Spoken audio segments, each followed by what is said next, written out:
안녕하십니까. 당신을 위한 포유법률사무소의 김경남 변호사입니다. 우리 삶을 조금 더 빠르고 편리하게 해주는 이동수단, 자동차나 오토바이 등등이 있는데 그만큼 위험도도 클 수밖에 없습니다. 그래서 도로의 질서와 안전을 지키기 위해서 도로교통법이라는 것이 있죠. 이번 시간에는 도로교통법 위반으로 교통사고가 발생했을 경우에 과연 어떻게 해야 잘 방어를 하거나 본인의 주장을 잘 공격을 할 수 있는지, 그리고 이런 사안에서, 그러니까 도로교통법 위반이 개입된 사건에서 왜 소송으로 진행할 수밖에 없는지에 관해서 설명드리고자 합니다.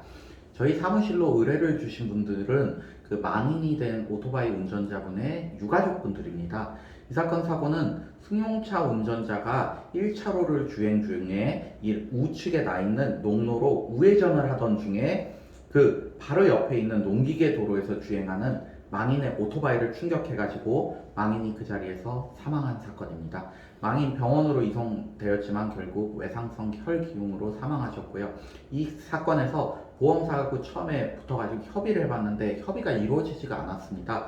그 이유는 첫 번째로 보험사 측에서는 이 사고는 원래 그 농기계 도로라고 하는 것은 농기계만 다녀야 되고 일반 차마의 출입이 금지되어 있음에도 불구하고 오토바이가 그 길을 택해가지고 운전을 했다.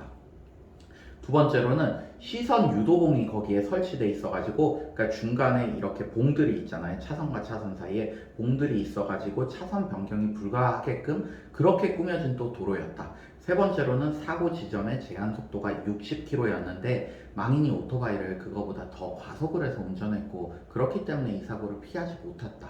그렇게 주장을 하면서 보험사에서는 이거는 전적으로 망인이 100% 과실로 인해서 사고가 발생했기 때문에 보험금을 지급해 줄 수 없다 라고 얘기를 했습니다. 부득이하게 유족분들은 변호사 선임해서 소송을 진행할 수밖에 없었습니다. 제가 이 사건을 담당한 결과 제가 뽑은 상대방의 과실은 첫째로는 전방 및 앞도 잘 봐야겠지만 백밀러를 통해서 우측에서 차량이 오고 있는지, 내가 차선을 변경하기 위해서는 백밀러를 통해서 좌우 부분도 잘 살펴서 안전 운전을 해야 되는데 이 부분을 지키지 않았다. 또한 우회전을 함에 있어서는 우리 도로교통법이 방향 지시등을 켜서 우측에 오고 있는 차량의 운전자로 하여금 해당 사실을 인식할 수 있게 해줘야 되는데 그러한 사정도 없었다.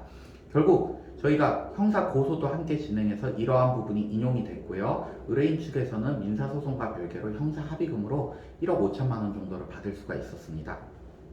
민사소송에 있어서 핵심은 상대방의 과실 비율을 최대한 높이고 우리 쪽 과실 비율을 최대한 줄이는 것이었습니다. 제가 망인분이 사망하셔가지고 진술을 얻을 수가 없잖아요. 그래서 사고 당시에 CCTV나 아니면 도로교통분석원의 이런 감정 결과 그런 것들을 종합해가지고 잘 주장을 했습니다. 결국 우리 쪽 과실을 25% 인정받고 상대방 과실을 75%까지 늘릴 수가 있었습니다. 자, 이 사건 제가 보니까 손해보험협회 과실 도표에 따를 경우에 의뢰인분의 과실이 많게는 70%까지 잡히는 사건인데 그걸 좀 25%까지 줄인 데 있어서는 굉장히 의미가 있다고 생각됩니다. 자, 물론 가벼운 접촉사고나 과실이 없는 경우까지 굳이 소송으로 갈 필요는 없습니다. 그렇지만 이렇게 피해액이 높고, 그러니까 중상해가 발생하거나 사망이라는 악한 나쁜 결과가 발생한 상황에서 도로교통법 위반이라는 우리 쪽의 과실, 책이 잡힐 만한 사유가 많은 경우에는 부득이하게 상대방하고 협의가 이루어지기 어려워서 소송으로 가시는 경우가 많습니다. 이럴 경우에 꼭 보험이나 교통사고 전문 변호사와 상의해서 사건 진행하시길 바라고, 그리고 또한 소송으로 갔을 때 유리한 것이 사고일로부터 소재기일까지는 연 5%의 이자가 붙고, 그리고 소재기일로부터 12%가 붙습니다. 그렇기 때문에 보통 소송을 진행하게 되면 1년에서 1년 반 정도 걸리게 되는데, 그럼 소송 제기하기 전의 기간과 소송 제기한 후의 기간을 다 이렇게 종합을 해보면 통상 원래 손해액에서 25% 정도 지연이자가 발생할 수가 있습니다. 원래 피해액이 1억이라고 한다 그러면 2,500만 원 정도를 지연이자로 받을 수가 있고요. 또 그것과 별도로 변호사 선임 비용 역시도 상대방에게 대부분 청구를 해서 받을 수 있습니다. 자, 영상 끝까지 시청해 주셔서 감사하고, 오늘 영상 유익하셨다면 구독과 좋아요 한 번씩만 부탁드리겠습니다. 감사합니다.